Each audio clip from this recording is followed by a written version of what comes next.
नमस्कार दोस्तों, स्वागत है आपका हमारे स्पिरिचुअल ज्ञान यूट्यूब चैनल पर, जहां हम धर्म, ज्ञान और जीवन के गूढ़ रहस्यों को सरल भाषा में समझाने का प्रयास करते हैं। आज हम एक बहुत ही महत्वपूर्ण और रोचक विषय पर बात करेंगे। दुर्योधन ने श्री कृष्ण से नारायणी सेना क्यों मांगी और इससे हमें क्या सीखने को मिलता है। महाभारत के इस प्रसंग में छुपे गहरे जीवन के सबक, श्री कृष्ण के वचन और दुर्योधन के फैसले के पीछे की सोच पर गहराई से चर्चा करेंगे। यह कथा केवल एक ऐतिहासिक घटना नहीं है, बल्कि हमारे जीवन में भी इसका गहरा महत्व है। हम इस कथा को विस्तार से समझेंगे, इसके पीछे छिपे संदेशों को जानेंगे और जीवन में इसे कैसे लागू कर सकते हैं, यह भी जानेंगे। तो चलिए इस कहानी से जुड़े उदाहरणों और कथाओं के साथ समझते हैं कि असली ताकत क्या होती है। कथा का आरंभ। महाभारत का युद्ध केवल दो परिवारों के बीच का संघर्ष नहीं था, बल्कि धर्म और अधर्म के बीच की लड़ाई थी। पांडव जो सत्य और धर्म के पक्षधर थे और कौरव जो अधर्म के रास्ते पर चल रहे थे। युद्ध से पहले दोनों पक्षों ने विभिन्न राजाओं और राज्यों से सहयोग मांगा। महाभारत युद्ध के पूर्व जब पांडव और कौरव दोनों ही युद्ध की तैयारियां कर रहे थे, तब दोनों पक्षों को समझ में आ गया था कि युद्ध के लिए केवल सेनाएं ही पर्याप्त नहीं होंगी, बल्कि भगवान श्री कृष्ण का आशीर्वाद और मार्गदर्शन भी जरूरी होगा। इसलिए अर्जुन और दुर्योधन दोनों श्री कृष्ण के पास पहुंचे। श्री कृष्ण केवल एक राजा नहीं थे, वे योगेश्वर थे, ज्ञान, नीति और धर्म के प्रतीक। उनके पास नारायणी सेना थी, जो विश्व की सबसे शक्तिशाली सेना मानी जाती थी। पांडवों और कौरवों दोनों को पता था कि श्री कृष्ण का समर्थन जिस पक्ष को मिलेगा, उसकी जीत निश्चित है। यहाँ समझने योग्य बात यह है कि दोनों अलग अलग मंशा लेकर आए थे। अर्जुन का उद्देश्य था कि वह श्री कृष्ण का मार्गदर्शन और उनका नैतिक समर्थन प्राप्त कर सके। दुर्योधन का उद्देश्य था कि वह श्री कृष्ण की अजेय सेना, नारायणी सेना को अपने पक्ष में कर सके। यहाँ एक जीवन का महत्वपूर्ण सबक छुपा है। हमारे फैसले हमारे विचारों और हमारी प्राथमिकताओं पर आधारित होते हैं। जैसे अगर हम जीवन में केवल भौतिक सफलता को ही सर्वोपरि मानते हैं, तो हम अपने चुनाव भी उसी हिसाब से करेंगे। लेकिन अगर हम नैतिकता, सही मार्गदर्शन और धर्म का अनुसरण करते हैं, तो हमारी प्राथमिकताएं भी वैसी ही होंगी। दुर्योधन और अर्जुन का आगमन। श्री कृष्ण अपने महल में सो रहे थे जब सबसे पहले दुर्योधन वहां पहुंचे। दुर्योधन ने यह सोचकर कि श्री कृष्ण जब जागेंगे तो सबसे पहले उसे देखेंगे, उनके सिरहाने बैठने का निर्णय लिया। दूसरी ओर अर्जुन थोड़ी देर बाद पहुंचे और उन्होंने विनम्रता से श्री कृष्ण के चरणों के पास बैठने का फैसला किया। जब श्री कृष्ण ने अपनी आंखें खोली, तो सबसे पहले उन्होंने अर्जुन को देखा, क्योंकि वह उनके चरणों के पास बैठे थे। यह एक प्रतीकात्मक क्षण था, जहां अर्जुन का विनम्रता से चरणों के पास बैठना उनकी सच्ची भक्ति और समर्पण को दर्शाता है, जबकि दुर्योधन का सिरहाने बैठना उनके अहंकार और स्वयं को पहले रखने की मानसिकता को दर्शाता है। यहां से एक गहरी सीख मिलती है। अहम और अहंकार जीवन में हमें विनम्रता और सच्चे मार्ग से दूर ले जाता है। विनम्रता और समर्पण हमेशा सही मार्ग और सही गुरु की ओर ले जाते हैं। एक बार एक राजा ने अपने राज्य में एक प्रतियोगिता रखी। उन्होंने दो युवाओं को एक ही शिक्षा दी और अंत में दोनों से पूछा कि उन्हें सबसे महत्वपूर्ण क्या लगा। एक युवा ने कहा, राजा, मुझे शिक्षा में शक्ति और सफलता का महत्व सबसे अधिक लगा, जबकि दूसरे ने कहा, गुरु और मार्गदर्शन का महत्व सबसे अधिक है। राजा ने समझाया कि भले ही शिक्षा सबको समान मिले, लेकिन जिसने गुरु के मार्गदर्शन का सही मूल्य समझा, वही असली विजय की ओर अग्रसर होगा। श्री कृष्ण का प्रस्ताव। श्री कृष्ण ने दोनों से कहा, तुम दोनों को एक चुनाव करना है। एक ओर मैं हूं निःशस्त्र, यानी बिना किसी हथियार के, और दूसरी ओर मेरी पूरी नारायणी सेना है जो अद्वितीय और अजेय है। तुम दोनों में से जिसे पहले आकर मुझसे मांग करेगा उसे उसकी पसंद मिलेगी। चूंकि श्री कृष्ण ने पहले अर्जुन को देखा था, उन्होंने अर्जुन को पहले चुनाव का मौका दिया।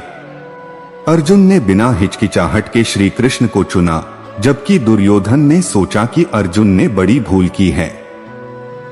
दुर्योधन को केवल सेना की ताकत दिखी, उसे श्री कृष्ण की असली शक्ति का अंदाजा नहीं था। यहाँ एक महत्वपूर्ण संदेश है।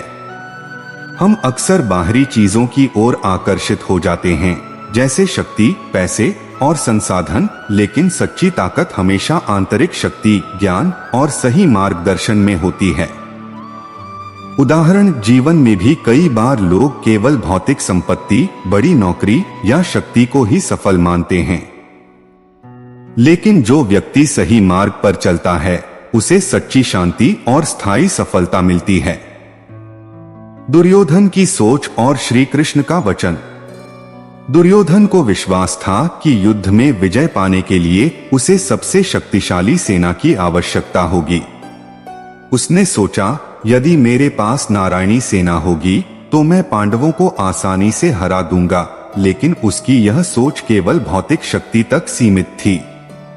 उसे यह एहसास नहीं हुआ कि श्री कृष्ण के बिना वह केवल बाहरी ताकत से लड़ रहा था, जो युद्ध के वास्तविक सिद्धांत से बहुत दूर थी। श्री कृष्ण ने कहा, मैं निःशस्त्र रहूंगा, केवल अर्जुन का सारथी बनूंगा। फिर भी अर्जुन ने श्री कृष्ण को चुना, क्योंकि वह जानते थे कि श्री कृष्ण का मार्गदर्शन, नीति और ज्ञान ही उन्हें जीत दिलाएगा। एक बार एक गांव में दो किसान थे। एक किसान ने अपने खेत में सबसे महंगे बीज बोए, जबकि दूसरे किसान ने अपने गुरु की सलाह से साधारण बीज, लेकिन सही समय और सही तरीके से बोए। जब फसल आई तो पहले किसान की फसल कम हुई और दूसरे की भरपूर। पहले किसान ने कहा, मैंने तो सबसे महंगे बीज लिए थे, फिर भी फसल क्यों नहीं हुई? दूसरे किसान ने कहा, तुमने बाहरी साधनों पर ध्यान दिया, जबकि मैंने सही मार्गदर्शन का अनुसरण किया। यह कहानी इस बात को स्पष्ट करती है कि सही मार्गदर्शन और नीति बाहरी संसाधनों से अधिक महत्वपूर्ण होते हैं। दुर्योधन का चुनाव। दुर्योधन को चिंता होने लगी। उसे लगा कि यदि अर्जुन ने नारायणी सेना चुन ली तो उसका क्या होगा। लेकिन जब अर्जुन ने बिना सोचे समझे कहा, मैं आपको चुनता हूं प्रभु, तो दुर्योधन के चेहरे पर मुस्कान आ गई। दुर्योधन ने मन ही मन सोचा, अर्जुन कितना मूर्ख है, उसने सेना छोड़कर एक निहत्थे व्यक्ति को चुना। अब मेरे पास नारायणी सेना होगी और मैं युद्ध में अवश्य विजय होऊंगा।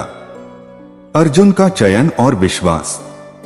अर्जुन ने श्री कृष्ण को चुना क्योंकि वह जानते थे कि श्री कृष्ण केवल एक मित्र नहीं, बल्कि परमात्मा के स्वरूप हैं। उनका मार्गदर्शन और समर्थन ही सबसे बड़ा बल है। यह उसी तरह है जैसे एक विद्यार्थी अपने गुरु के ज्ञान और मार्गदर्शन पर विश्वास करता है, न कि केवल पुस्तकों की संख्या पर। दुर्योधन की सोच और भ्रम। दुर्योधन ने सेना को चुना क्योंकि उसकी सोच बाहरी शक्ति और संख्या पर आधारित थी। उसे लगा कि जितनी बड़ी सेना होगी, जीत उतनी ही आसान होगी। लेकिन वह यह नहीं समझ पाया कि वास्तविक शक्ति आत्मबल, नैतिकता और सही मार्गदर्शन में होती है।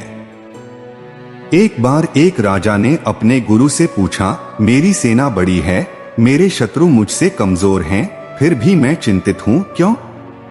गुरु ने उत्तर दिया, बेटा, बाहरी बल महत्वपूर्ण है, लेकिन यदि तुम्हारे मन में शांति नहीं है और तुम्हारा मार्ग धर्म पर आधारित नहीं है तो जीत संभव नहीं है।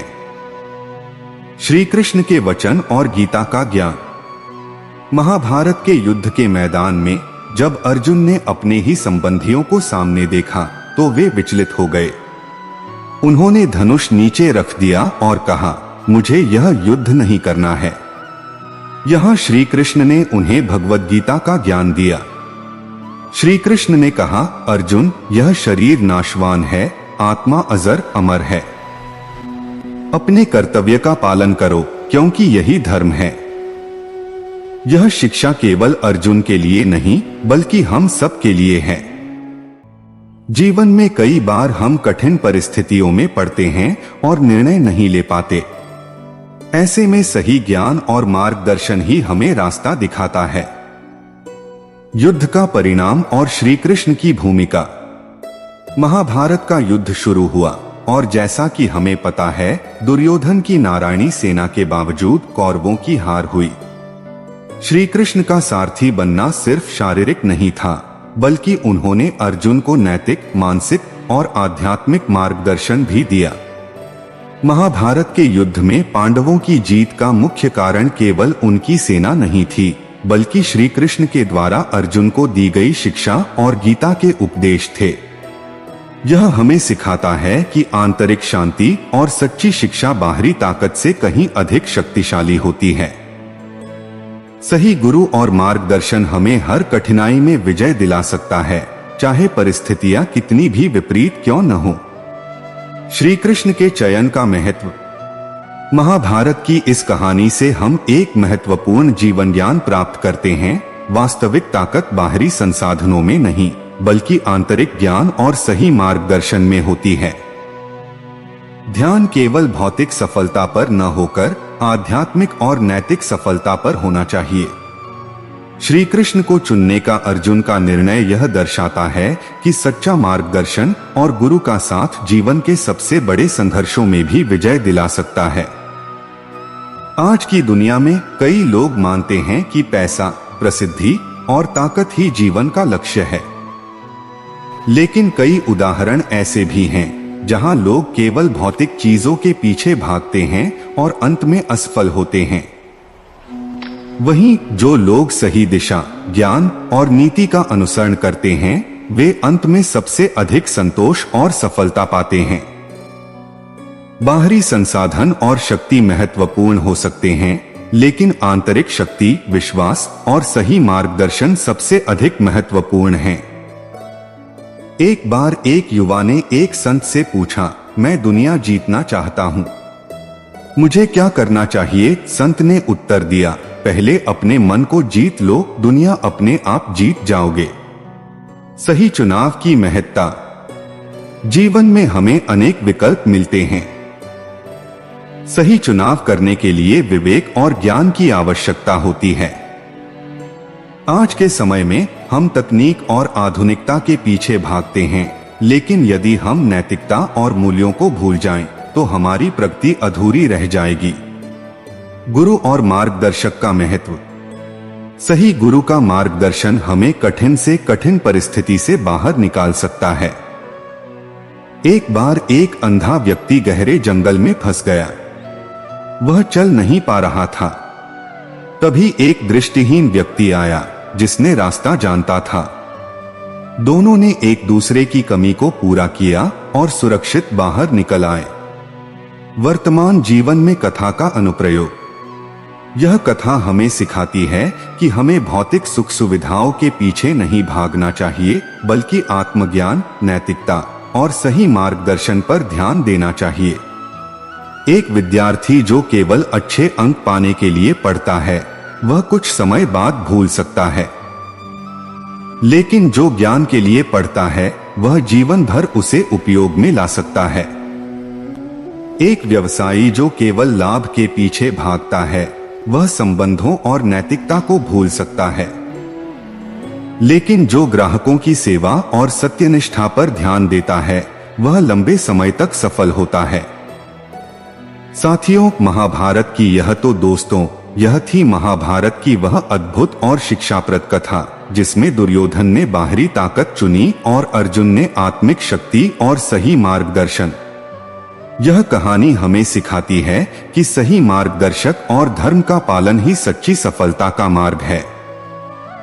आज के समय में भी हमें चुनना है कि हम किस रास्ते पर चलना चाहते हैं। क्या हम भौतिक सुख सुविधाओं के पीछे भागेंगे या फिर नैतिकता, सत्य और धर्म के मार्ग पर चलेंगे? यदि आपको यह वीडियो पसंद आया हो तो कृपया इसे लाइक करें, अपने दोस्तों और परिवार के साथ शेयर करें ताकि वे भी इस ज्ञान से प्रेरणा ले सकें। कमेंट सेक्शन में हमें बताएं कि इस कथा से आपने क्या सीखा और जीवन में किन बातों को अपनाना चाहेंगे। आपके सुझाव और विचार हमारे लिए अनमोल हैं। और हाँ, हमारे स्पिरिचुअल ज्ञान यूट्यूब चैनल को सब्सक्राइब करना न भूलें ताकि आने वाले सभी नए वीडियो की जानकारी सबसे पहले आपको मिल सके। जय श्री कृष्ण।